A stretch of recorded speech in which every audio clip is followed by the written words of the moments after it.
Alex's Animal Arc.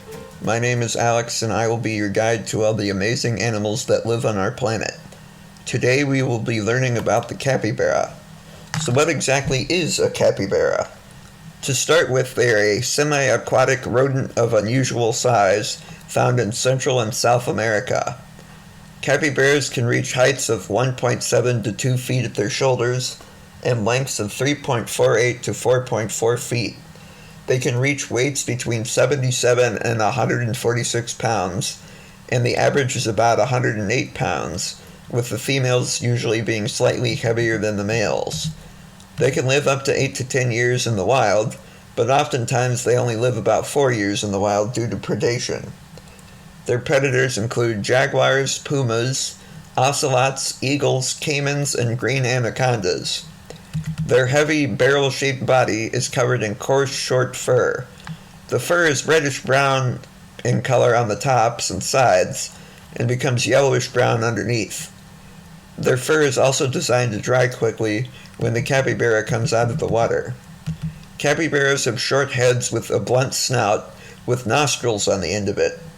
Their eyes and ears are found near the tops of their heads, just like hippos, which allows them to keep the rest of their bodies submerged and poke their eyes and ears and nose above the water to see what's going on around them. Just like most rodents, their two front teeth are constantly growing, but are ground down by use. Capybaras have two scent glands, one of which is found on top of their snouts, and known as a morillo. Males have a much more pronounced morillo, and they scent mark things more often than the females. Their legs are short and sturdy, with the back ones being slightly longer than the front ones. At the end of their legs, they have webbed toes, with hoof-like claws on the end, to help with swimming and climbing up riverbanks and out of the mud.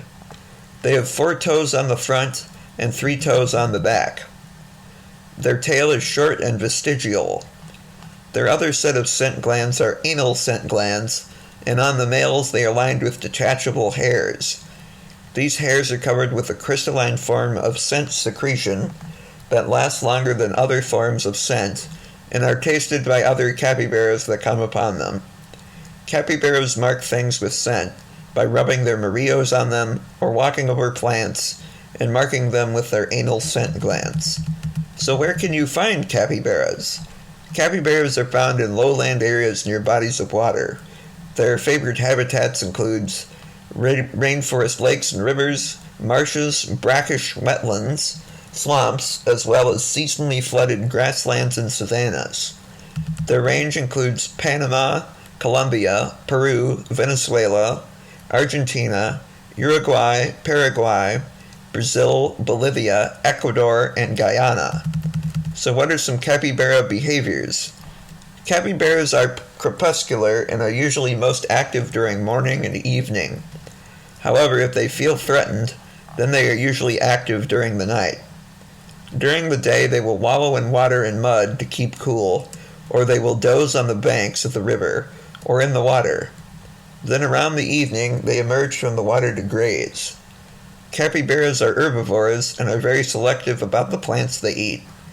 During the wet season, they primarily eat grass and aquatic plants, while also supplementing their diets with fruit and bark. An adult capybara can eat 6 to 8 pounds of grass per day. During the dry season, capybaras eat a greater variety of plants, including reeds, grains, melons, and squashes. Capybaras are also coprophagous, which means they eat their own poop. They do this for the beneficial gut bacteria, which helps them break down the cellulose they consume, as well as getting as many nutrients and vitamins out of their food as possible. Capybaras also regurgitate their food to chew it up better, just like cows and other ruminants like camels. They are often found in groups of 10, but can sometimes be solitary. These groups often consist of one dominant male, one or more females, one or more subordinate males, and several juveniles. During the dry season, these groups can expand to 50 to 100 individuals due to them gathering around the remaining water sources. Capybara groups have very stable home ranges, and while they get along well with individuals not in their groups, they will still chase off the intruders. Capybaras do not have a set breeding period, but the peak is usually from April to June or October to November depending on where they live. Males and females can choose who they mate with, and since breeding takes place in water, if the female doesn't like what's going on, she can dive underwater or leave the water. The dominant male gets to mate more often than the subordinates, but the subordinate males overall mated with more females. Their gestation lasts 130 to 150 days, after which 4 pups are born on average. However, the number can range between 1 and 8 pups.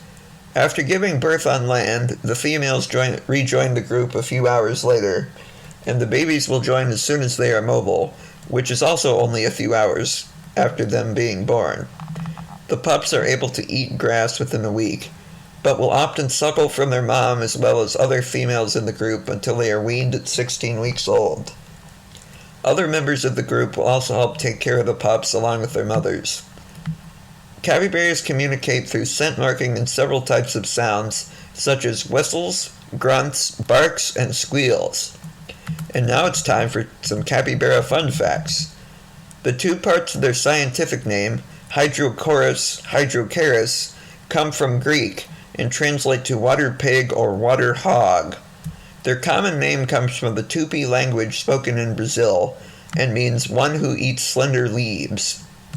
Their closest relatives are the guinea pig and rock cavies, but it is also distantly related to chinchillas, agoutis, and nutrias. In the 16th century, the Catholic Church apparently classified the capybara as a fish so that the meat could be eaten on Fridays and during Lent. Fossils of the extinct Pekingese capybara were found in San Diego County's Oceanside. They are farmed for their meat and hides, which are used to make leather. Capybaras can't synthesize vitamin C in their bodies, so they get it from the food they eat, but if they don't receive supplemental vitamin C when in captivity, they can develop gum disease, which is a sign of scurvy. Capybaras can spend up to 5 minutes underwater. Please feel free to fill out my survey about which animal would win in a fight between a gorilla and a grizzly bear and why. You can find the link in the description or on the front page of my website, as well as on the Facebook page. If you have already filled out the survey, thank you, and feel free to tell your friends and family about this survey. Thank you for listening. If you enjoyed it and want to hear more, feel free to subscribe to Alex's Animal Ark on YouTube, or subscribe on Spotify, Deezer, Stitcher, TuneIn, Amazon Music, Apple Podcasts, Google Podcasts, Overcast, Castro, Castbox, Podfriend, and iHeartRadio. Feel free to like and follow the Alex's Animal Ark Facebook page, and visit my website by following the link in the description.